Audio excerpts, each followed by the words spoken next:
ይገባዋል። የዝሙት ሐሳብ እንዳያውከው የሚሻ ቢኖር ሆዱን አይሙላ። የዝሙት ሐሳብ እንዳያውከው የሚሻ ቢኖር ሆዱን አይሙላ።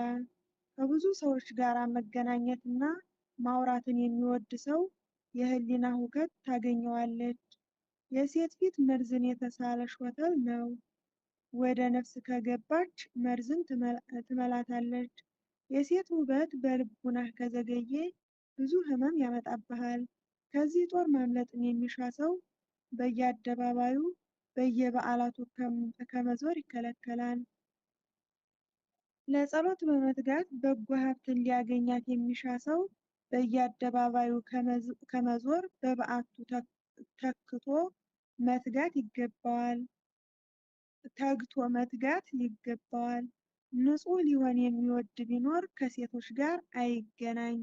በመልካም ሲያገኟቸው ፊታቸውን ያዘነብላሉ። ገራገር በመሆን በጥቂቱ አንገታቸውን በመድፋት እያለቀሱ ያታልላሉ። ፊታቸውን ሸፍነው በመከናነብና ያስቱ ዘንድ ፈገግ ይላሉ። የዝሙት ተገዢዎች ሆነው ሳለ ንጽሕናን ሽተው በፍቅር ዝም የሚሉበት ጊዜ አለ።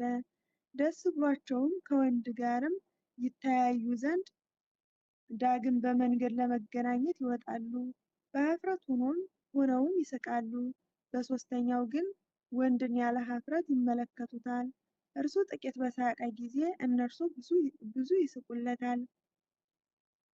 ተሸልመው አጊጠው ከት ብለው ይስቃሉ። ያለ ኀፍረትም በግልጽ ተገልጠው ይታያሉ። መልካቸውን ያሳዩ ዘንድም የዝሙት ፈቲውን በመፈለግ ክንብንባቸውን ይገልጣሉ።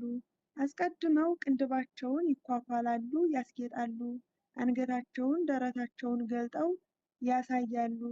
ዝሙትን ይሻሉና ሕዋሳታቸውን እያራቆቱ ያሳያሉ። ልብን በሚሰርቅ ባማረ በጣፈጠ ነገር ይጫወታሉ። ይህ ሁሉ ትጋታቸው ለመልካም አይደለም፣ በእነዚህ ሥራዎቻቸው ያጠምዱ ዘንድ ነው እንጂ። እነዚህ ሁሉ ነገሮች ለሰው እንደ መቃጥን ይሆኑበታል። በእነዚህም ይዘው ወደ ሞት ጥፋት ይመሩታል። ሊታረድ እንደሚነዳ ፍሪዳም ጨልጠው ገርተውት እየነዱ ይወስዱታል። ነጣቂ የሆኑ የጊንጦችና አራዊት መርዝ ባለበት በስውር ቀስት እየነደፉ ወፍ ያደርጉታል። እንደተነደፈ ወፍ ያደርጉታል። ወደሚነድ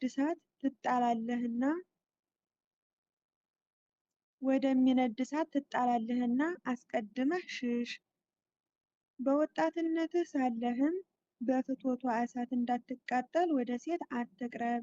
የሴት ፊት ደምግባቷ እንደተሳለ ሰይፍ የጽድቅ ሕይወትን ይቆርጣል። የዝሙት ጾር የጠፋልህ ብትሆንም እንኳ ሴቶችን አትመልከት፣ ሥጋህንም አትመነው። በጎልማሶች መሃል አታሎ እንደሚተኛ ከእነርሱ ራቅ ብሎ እኩይ ግብሩን እንደሚገልጥ ክፉ ውሻ መልሶ ተመልሶ ዝሙት ይዋጋሃልና። ሴቶችን ማሰብ በአንተ ዘንድ ካለና እርሱን ከተንከባከብከው የነደደ እሳትን ያመጣብሃል። ሐሳብህን በልብህ ካዘገየኸው እሳቱን በአንተ ላይ ያለማቋረጥ